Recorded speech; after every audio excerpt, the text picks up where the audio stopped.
next speaker, Marian, is a talented Ruby developer from the Romanian seaside of the city of Constanța, where I went to college. From there, he's currently making the World Economic Forum stay on track while he explores his passions. The passion he's sharing with us today is alien technology of Lisp. Give a round of applause for Marian. Come on. Hello, my name is Marian, and I'm a hacker. Not the kind you're thinking about. I'm not an ethical hacker or a non-ethical hacker. I just hack code, and that usually kind of works most of the time. And yeah, I'm going to talk a bit about Ruby and Lisp and all its dialects and stuff like that. But first, I want to I don't know, talk about the journey, how I actually got to Lisp, because that's actually the interesting part, at least from my point of view. So yeah, I'm a senior Ruby developer. I consider myself that because I'm old. And I've worked with Ruby for, I guess, over a decade. I actually like saying that, working with Ruby for over a decade, because I started somewhere in 2008, I think. Of course, I read the Pragmatic Programmer book. I'm guessing you know what I'm talking about. And back in that day, I was basically working with PHP, and I was trying to emulate Rails in a small framework in PHP called CodeIgniter, and I started adding migrations and stuff like that. And at some point, the smart part of my brain was like, why aren't you using Rails and Ruby? I mean, you can actually do that. So I got my first gig as a junior Ruby developer, started with Rails 2, and that's how I basically started my career in Ruby. Of course, I'm not only a Ruby on Rails developer, I also work with Sinatra. I played with APIs in Grape, which worked fine for a year, and then I started crying. So all the good stuff. And I didn't use Ruby just for web applications and stuff like that. I actually had a lot of fun with Ruby, and that's why after all this time I'm still a Ruby developer. It's because I just love the language. I love the community. For example, during my university years, I think I wrote I don't think it was my dissertation or something like that, but I wrote a small paper about playing with genetic algorithms in Ruby. It was very fun because, as we all know, Ruby has that global interpreter lock. So I needed to have real parallel code. So I was forking Ruby processes left and right. It was very fun. So yeah, I know this is like it's literally the second slide, and I'm already having an intermission. But I'll just go to Lisp in a moment. I mean, the Lisp part will be pretty fast. So yeah, my journey towards let's say Lisp. I think 5 years or maybe 6 years ago, there was let's say some kind of descent in the Ruby community, because at some point, if you remember, we have that Ruby 3.3, like it was supposed to be a performance improvement before the release of Ruby 3.0, and that kind of dragged a bit for a while. I mean, currently the new JIT, and I think that we have 2 JITs in Ruby now. The one, I think it was upgraded in Rust, and then we have one which is pure Ruby, which is really cool. And Ruby, the latest versions of Ruby are quite fast. But back in the day, it felt like the Ruby got a bit stuck. Also, Rails, again, back in the day was, I think it was version 6, something like that. And at some point, I remember I installed Rails, and I started a new project, and I had Node installed for some reason. And I was like, why do I need Node installed for Rails? And I checked a bit of documentation, and they were trying to, I guess, to be on par with the current state of the front end using Node.js, React components and so on, which was fine. But I it kind of went against the whole idea of Rails of being a full stack framework and to easily bootstrap applications without a lot of complexity and a lot of external tools. So at that point, I was a bit okay. Maybe I'll try something else. And as I was checking the internet, José Valim, I think was just releasing Elixir. I think the first version of it at least. And José Valim was Rails core contributor or Ruby contributor, and basically Elixir, you probably know it. Its syntax, it's heavily inspired by Ruby. So I started getting into Elixir. The nice parts about it, it's of course the Beam virtual machine and Erlang, of course. But something was missing because there's also Phoenix, which is kind of the Rails version of the framework. But I didn't want to switch over completely to Elixir and to Phoenix. And the community is awesome.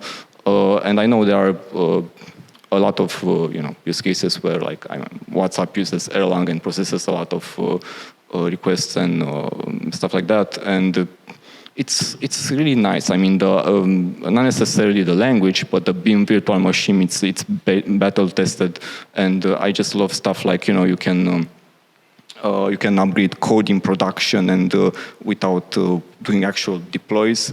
And I actually wanted to integrate that at work, but then I remember that we are running on Heroku. So as you probably know, Heroku, what it does that every 24 hours, it restarts your dyno. So that basically means that the main, at least for me, the main feature of the Beam virtual machine to do hard code swapping in production goes away because the application gets restarted. So yeah. Anyway, we're getting closer to the present timeline. So I'm a Vim guy, and my friend Max, it's an Emacs, an Emacs user. So he keeps talking about Lisp and how he can configure everything in his text editor, and I got interested because okay, Lisp, I actually played with this during university. I think it was AutoCAD. The scripting language was dialect of Lisp, and I remember my teacher telling me something. If you learn this is like the end of all languages. So I was like, yeah, nice joke. But anyway, so okay, I googled a bit and checked out. Okay, what's there's common Lisp, and then there's Clojure, and I got into Clojure a bit. I went a bit into Clojure. Of course, I watch Rich Kid's videos. There are a lot of them, and they're very interesting. So this is how I started being interested in Lisp and especially Clojure. Here is a small comparison before Ruby and Lisp. So yeah, it's pretty straightforward. I mean, I guess they both have in common that you can do a lot of meta programming, but somehow in Lisp that it's much more powerful because it's code. The code is both data and code, and there's a lot of cool stuff into that. That's what I like about Lisp because it's full of let's say alien concepts that make you think, and you can maybe see Ruby code and not necessarily Ruby code in any other language with different types and different paradigms. What I like most about it is its concurrency and thread safety, because we were, I think, just talking about in the first talk about why GitHub is still using Unicode because the code is not thread safe. In Clojure, that's pretty easy to pull off because they support STM, software transactional memory, and basically that means that all code by default it's thread safe. So that's baked into the language, and it's really nice to play with and explore a bit. Also, of course, Lisp it's basically ancient. It's but it still appears from time to time. Cool. So here another interesting idea about Lisp compared to like Ruby is that it has this, when it comes to variables and stuff, it has this concept of identity versus state, where basically identity, it's like something like represents a series of values over time, and state is a specific value. This is possible because most data structure, if not all, are basically persistent in Clojure, and that makes you think differently about Ruby code and how stuff changes, and it's quite interesting to get into this stuff and read about it. And of course, putting this into chat GPT would yield quite interesting result, and we could probably learn a lot of it. So this stuff is quite interesting, and like if I would go in any of the points, it would probably take me like hours because they're very interesting and very deep. Okay, let's go to the next slide. Cool. So what is this actually about? So I think this was an interview with Linus where he was talking about most likely the Linux kernel or something, and at some point he mentioned this, like he likes the Ruby people because they're very strange people. So I had the idea to, okay, let's do something strange in Ruby. So how about we mix Rails with Clojure? And I had the idea, like, let's render our HTML with Clojure from Rails. So this is completely whack, but I just wanted to try it because I guess that's the fun of programming, like outside work and stuff like that. It's just to create this, let's say, nonsensical ideas and see if they work, and maybe you can learn a thing or two from doing this. Cool. So basically what I did on the Clojure side, I used the library, which basically represents HTML, and then I installed Clojure in its toolset, and basically I generated an Uber jar. Basically what a Uber jar is the whole Clojure jar, including its dependencies and your code. So basically I needed this because I need to load this jar and call the hiccup library from Ruby. Okay, cool. So of course you're probably wondering how, because Clojure is running on the Java virtual machine and Ruby it's running in C. So how are we actually mixing these two together? Well, it's quite easy. We use JRuby, and here a huge heads up to Hedius, because like he's been running JRuby like mostly as a single contributor. I mean, he's the owner of, and we still use it in production on our end, and it's a great version of Ruby if you can start from scratch and avoid like the threading issues and so on, and you want the full power of the Java virtual machine. Of course, there's also concurrent Ruby, where you can basically play with all kind of concurrence paradigms directly from JRuby. So anyway, yes, I started the Rails 7 application, 7.8, I think, 0.8, I think is the latest version. So what I had to do here was to create a new custom action view template, which ends in Clojure, so that's pretty fun. Use the Uber jar, and then add some required glue to make it work. And then use fire up Rails and see what happens. The code on the right, it's basically the whole thing that works with the jar. So basically, it imports the Clojure namespace, and then it requires the library, and then we're basically doing an eval of what we get from the template. So it's pretty hacky, but the thing is that it kind of works. Great. So this is basically the result. We have, instead of having a .html.erb, we have a .html.closure, and the code on the right, it's basically Lisp. Well, it's part of the library, and this will generate using Rails HTML. So we kind of hit our goal here.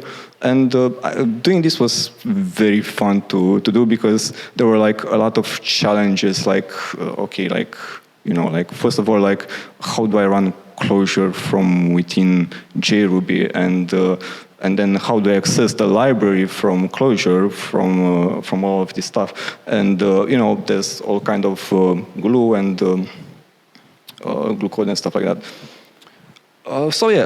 Basically. This is the end result. We have a custom action view template which goes into a Clojure library which runs on the JVM. It returns the result, and then Rails basically renders the HTML. So I mix two completely different languages, virtual machines, into one, and it's kind of like, I mean, it's not perfect. I mean, it's just a fun experiment. I guess what could you? The question will be, what could you learn from this? Well, I kind of got a bit into Rails internals, like how to create a custom action view and how to add boiler code and stuff like that. And on the Clojure side, you kind of have to play with the whole tool set and create this Uber jar. And it was quite fun. What can I say? So a couple of resources. This is the book that I guess it's my gateway drug to Clojure, because the whole book is awesome. I mean, the whole series of the books are pretty awesome. I think there's also 7 databases in 7 weeks or something like that. But this one is really awesome. And they basically talk about Clojure and how the concurrency and the parallelism actually works in the language. And this is really nice to start playing with it. There's a repo for the code if you want to take a look of all that hacky stuff. Then there's the link to the actual Clojure library which does this. And a couple of there's a nice blog on Michelin which you can check it out.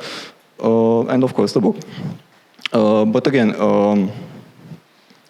this part is mostly just about having fun and trying out different paradigms, and I mean, we don't really have to. I mean, don't really have to stick to just one language. And when we want to try something new, I think Lisp it's quite a valid choice because it kind of mangles your brain a bit. The more you go into it, the more confused you get, and it's really fun to play with. This is.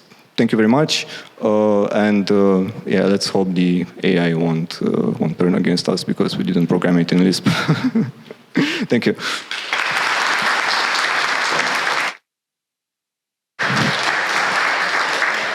Thank you, Marian. I tried Clojure once, wasn't for me, but maybe you're more curious now, so definitely. Thank you so much, Marian. One more time.